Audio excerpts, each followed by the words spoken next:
you, Mr. Surankar, for such a wonderfully insightful talk. Really appreciate it. I think one of the points that he made is the reason why all of us are gathered here today, which is that we, the people, need to get together to support what is good and to challenge and fight against whatever is bad in society. And that is the purpose of this entire series that we're doing. So thank you for reminding us about it again today. This is the time where you may want to start writing out the questions that you want for the next session, because we are going to now have our last speaker, Maya Daruwala. Thank you. Good evening. You've been a very patient audience. First, let me. This is not formality, but since Suchita so kindly said, reminded us of the purpose of this, I wanted also to tell you that the purpose of this could not have been achieved if Suchita and Moneylife had not joined with us. And I am very grateful, and you are one of the largest audiences we've had, because it's really a struggle to get people to understand the nitty-gritty of what it means to get police reform or better policing. And Suchita, you introduced me, as you said, in a way that I don't like, but I have to say that I am honored, really honored by your clapping when she did announce it. It makes me feel very humble. Of course, I am very, very proud of my father, but we are, as you can see, I'm not a young thing, so it looks a bit silly to be babyish about your father. But of course I am very proud of him, and the problem is I can't live up to him, and that's the difficulty. So, and that's why also, sir, I'm very happy that they gave us the flowers before the speeches, because after the speeches they might not have given it. I said everybody qualifies. So, it's not merit-based. That's what I'm saying. So, I want to take you somewhere else. You saw the presentation. The presentation is available. If you want to take it, if you want to show it to other people, please do. Because it explains in 11-12 minutes all of the major, जो मोटी बातें हैं on police reform, police सुधार के बारे में, और आपके स्टेट में क्या हो रहा है उसके बारे में, वो सारा कुछ कोई 12 मिनट में आपको समझा सकता है. But I wanted to just elaborate a little bit on the things that Mihir said, on the things that we are so much in agreement that it is this part of the meeting is very easy for me. I think that one of the things to remember is what the Supreme Court said in 2006. Now it will be 10 years. On the 23rd of September, it will be 10 years. I think we should quietly bury it. I don't know. Because it is, to me and to people like me here who watch this all the time, it is breathtaking, the level of disobedience of the executive towards the Supreme Court. And the kind of exhaustion that you see in the Supreme Court and in the other courts, where like step by step, for form, these matters are being pursued, these matters are being pressed. Mr. Prakash Singh is growing old, I am growing old, I dare say Mihir is growing old, you sir are slightly younger. So in all of these ways, I mean, what are they waiting for? They're waiting for us to just die so that we can just carry on with what we have. This really bothers me now. How can a state be democratic and still be so disobedient to the rule of law? This is a question that I ask you to ponder. I have no answers, except that there is an asymmetry of power. And the power seems to be captured by those who then use this dominance that they have to destroy all the institutions of state, no less the police, because the police are the guard dogs of the state. They are the coercive arm. So one of the things that we have to think about as people, independently of the state, independently for our own selves, is what kind of a police do you want? From this stems everything else. What is your vision of policing? I would love you to discuss this, because presently what we have is a colonial police. Now, that doesn't mean that I am blaming the colonists for what they did. They did it at their time, at that moment. But 65, 70 years now, 72 years now, 67 years now, something, 68 years. 68 years now, can we keep on blaming them for what we have done and what we have now? So that is one argument I meet in every seminar room, and I say, stop it. Let's do it anymore. Let's talk about the vision of policing that we want in a democracy. You got some of that vision from Mihir and from Sir. But what I would like to point out is that apart from the prevention of crime and the detection of crime, a policeman is known as an officer of the law and a keeper of the peace. He is supposed to keep our environment peaceful from each other, but not so peaceful like the peace of the grave. It is an active peace in which, and this I ask you to take and put into your heart, it is the kind of peace and environment within which each of us, whether we are Dalit or Muslim or women or Maya or you or anybody, can enjoy to the fullest his constitutional rights. They are to create that environment so that a woman can go out in the middle at 2 o'clock at night wearing whatever she wants and not have to fear, because she knows that the law will protect her. And by the law, I mean the individual policeman. I do not believe that this is the vision of policing that is presently being discussed in the state, which is now wanting to create a new internal security law, which is a shortcut to saying, listen, we don't know how to control you, we're not going to give the police what they need, we're not going to provision the police the way they want, we're not going to punish them when they do the wrong thing, but what we're going to do is we're going to cast a suspicion on all of you, so that we can make shortcuts at law, so that we can find you guilty, so that we can put you away in large numbers, because that's who we are. And I think this is what we have to fight today. This is what Mihir is fighting. This is what people like me are trying to fight, but we simply cannot fight it without you. And it is the active citizenry which we are trying to promote. It is not in this room alone, it is in the slums where people are oppressed by the police every day, and out of desperation also join hands with them to form a larger mafia than just the criminal mafia. So, and it is this cry from the heart of the people that allows laws like the new internal security law which is being discussed, which I think should be torn up and thrown away into the sea and never remembered again, but which will become a reality, and you will be the victims of it unless you improve the police. To me, the vision of policing is everything. Now the states, the Supreme Court, when it passed that order saying that there will be 6 directives, as I said, was doing nothing more than taking the reports of the National Police Commission and distilling them to the modern day. It said, set up a State Security Commission. What was the State Security Commission to do? You had a glimpse of it in that movie, but there were 3 or 4 things which I would like to put to you for shorthand. One was create a policy on policing.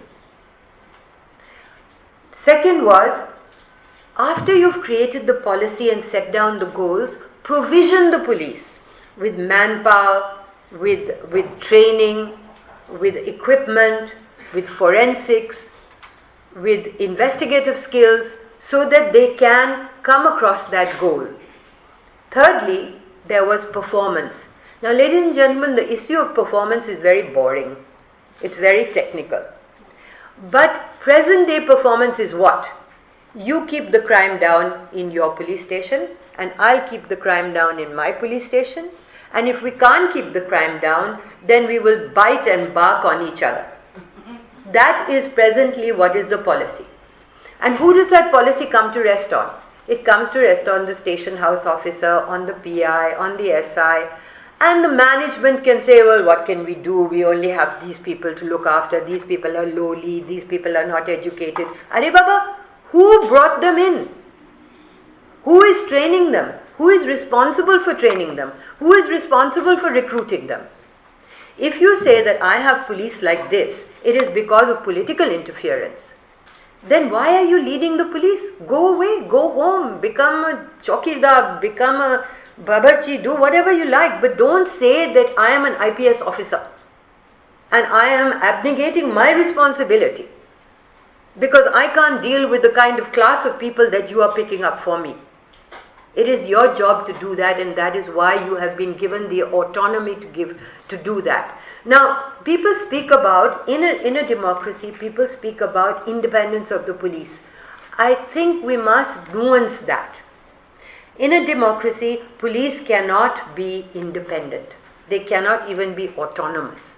What they must do, what they must be given, is an arm's length responsibility from the political executive to have what I like to call responsibility, operational responsibility. You have the job to do, we are giving you the equipment, we are giving you the manpower, we are giving you people, do that job and do it openly. So the 3 P's that I would like to give to you is policy, provisioning, performance, and the last one is participation. The police are only citizens in uniform. You are policemen out of uniform. If that is the contract, then you can have community policing. The present example of community policing is occasional reach out and things like Salva Judum, where you pay people to become informers and people become enemies of your own people. That is not what I'm talking about. I'm not talking about additional coercive power to people who should never have had it in the first place.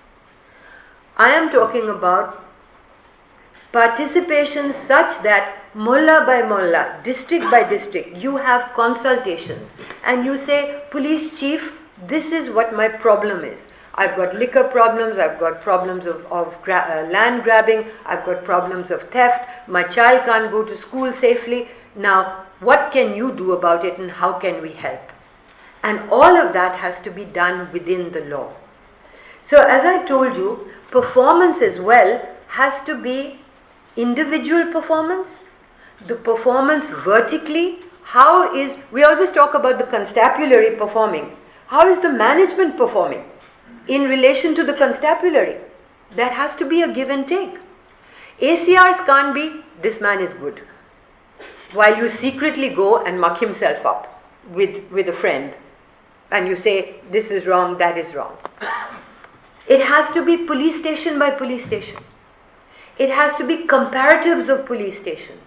There are many, many examples all across the world, very complex examples. And crime, the increase in crime or the decrease in crime is not a factor at all. When you talk about the increase in crime, what are you talking about? You're talking about reported crime. In Kerala, after the police reform agenda was put into place, and some of it is quite good, some of it is still not there, crime increased by 500%.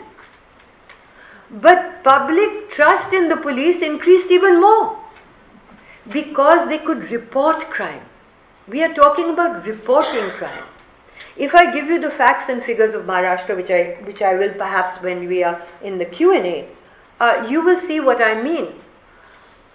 More reported crime means people trust you to do something about it. Otherwise, they take to self-help. And you are seeing self-help everywhere.